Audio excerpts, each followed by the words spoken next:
আসসালামু আলাইকুম। প্রিয় 18তম শিক্ষক নিবন্ধনে উত্তীর্ণ প্রার্থী ভাই ও বোনেরা, সবাইকে স্বাগতম নতুন আরেকটি ভিডিওতে। আপনারা জানেন, বিগত 4 তারিখের পর থেকেই ভাই ভাই অনুত্তীর্ণ প্রার্থীরা নানা ভাবে এনটিআরসি কে বিরক্ত করা শুরু করেছে।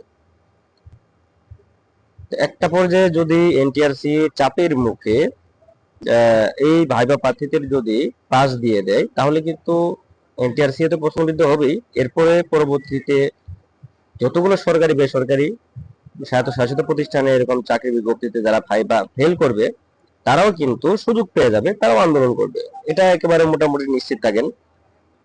এনটিআরসি যদি তাদের গ্রিন সিগন্যাল দেয়, তারা নিজেরা তো প্রশ্নবিদ্ধ হবে। এমনকি এনটিআরসির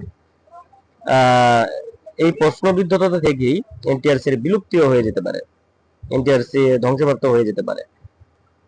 সবচেয়ে বড় সমস্যাটা হবে পরবর্তীতে যখনই কোনো চাকরি, বিশেষ করে বিসিএস বা ফার্স্ট ক্লাস সেকেন্ড ক্লাস যে জব গুলো আছে এবং থার্ড ক্লাস ফোর্থ ক্লাস যে জব গুলো আছে, এগুলো তো যদি ভাইভাতে প্রার্থীরা ফেল করে, তারাও কিন্তু আন্দোলনের একটা সুযোগ পেয়ে যাবে, তারাও আন্দোলন করবে। ফলে এই যে বিশৃঙ্খলাটা তারা সৃষ্টি করলো, যে সৃষ্টি হচ্ছে, তারা এই বিশৃঙ্খলাটা কিন্তু এক প্রকার বলা যায় যে এভার রিনিউড, সারা জীবনের জন্য চালু করে যাবে এবং সবসময় বাংলাদেশে বিশৃঙ্খলাটা লেগে থাকবে। প্রত্যেকটা চাকরি পরীক্ষার শেষে যারাই ফেল করবে, তারাই এভাবে আন্দোলন করে তথাকথিত দাবি আদায়ের নামে এভাবে আন্দোলন করে যাবে। তো দেখা যাক এনটিআরসি কি করে।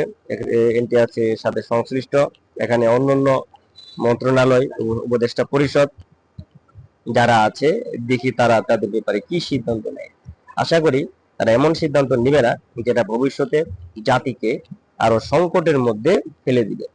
ঘটনা যাই হোক, আমরা এটাই আশা করব, জাতিকে যেন তারা কোনো সংকটের মধ্যে না ফেলে দেয়। সবাই ভালো থাকবেন, সুস্থ থাকবেন।